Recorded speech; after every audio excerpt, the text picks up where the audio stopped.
All right, time now for Media Watch. Joining me on the set is Haxie Myers-Belkin. Hi, Haxie. I will. One story buzzing online, Trump's admission to sharing information with Russia.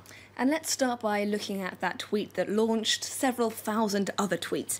Trump essentially confirming those reports in the Washington Post that he revealed highly classified intelligence to the Russians.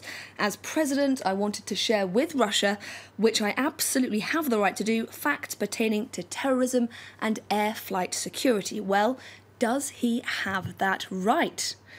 USA Today's response is yes, but it's risky. In this article, we read that presidents do have the broad authority to disclose even the most sensitive intelligence without having to go through any formal process. But that's in stark contrast to every other government employee who would very likely face criminal charges for that. Unsurprisingly, Trump supporters are lying relatively low on this one.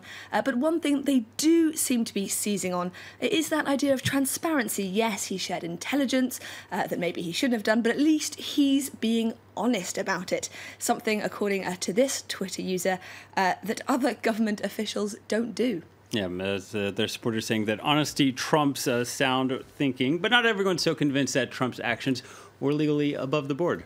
Absolutely not. So this piece in the Business Insider believes that Trump's actions may breach his oath of office.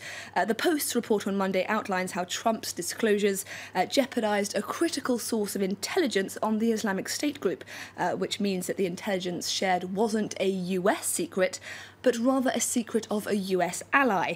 And essentially that means it's not Trump's to share.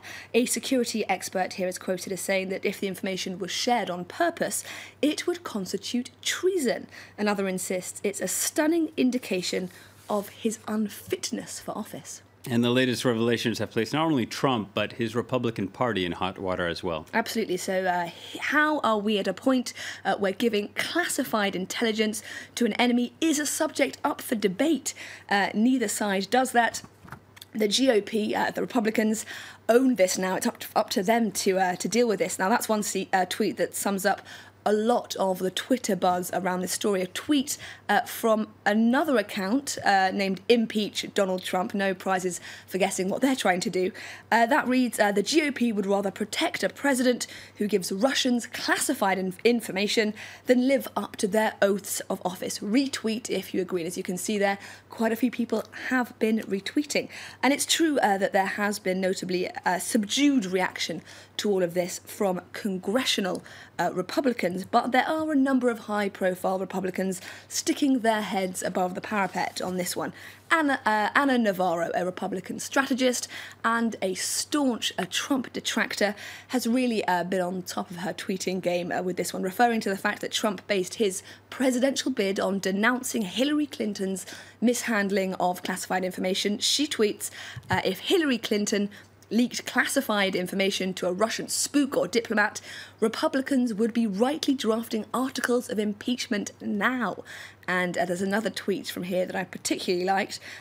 Picture of missing spine of most GOP elected leaders should be on the side of milk cartons. Last seen October 2016, abducted by a man wearing a red tie. Yeah, and there's some irony here, isn't there, that Republicans have time and time again insisted that anyone who divulges classified information should be punished. And Twitter has done what Twitter does best and has dragged up some tweets by some GOP grandees that they'll probably be regretting they ever wrote. On the 7th of July last year, House Speaker Paul Ryan tweeted, referring of course to Hillary Clinton's handling of highly sensitive information with a private email server, that individuals who are extremely careless with classified information should be denied access to further information of that variety. And there was also a tweet from that same time by Reince Priebus, the White House Chief of Staff.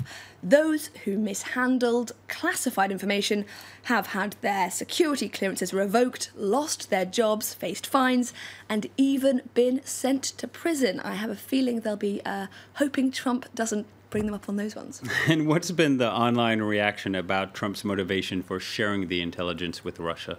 Well, this piece in The Guardian is pretty unequivocal. The only reason Trump shared the intelligence was to brag to his Russian buddies about having the best intelligence. This at a time, of course, that the FBI is investigating possible Russian meddling in Trump's presidential campaign. Trump, according to this journalist, is just desperate to be liked. And actually, that's a theory we're seeing quite a bit. This tweet by Trumpton. It's an account of a fictitious town run by an egotistic fool. That's according to its own description, I should mention. Suggests that Trump was trying to impress the Russian foreign minister with how great his memory is. Mr. Lavrov, I even remembered my PIN number. You can see him there in that little mock-up.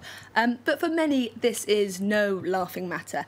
This mock-up of an Allied World War II poster is also doing the rounds above the caption, "Loose talk can cost lives." Putin, the spy, listening in as Trump loudly shares state secrets with the young woman beside him. All right. Hexie Myers-Bilkin taking through a roundup of the online reaction to Trump and his admission that he shared U.S. intelligence with Russia.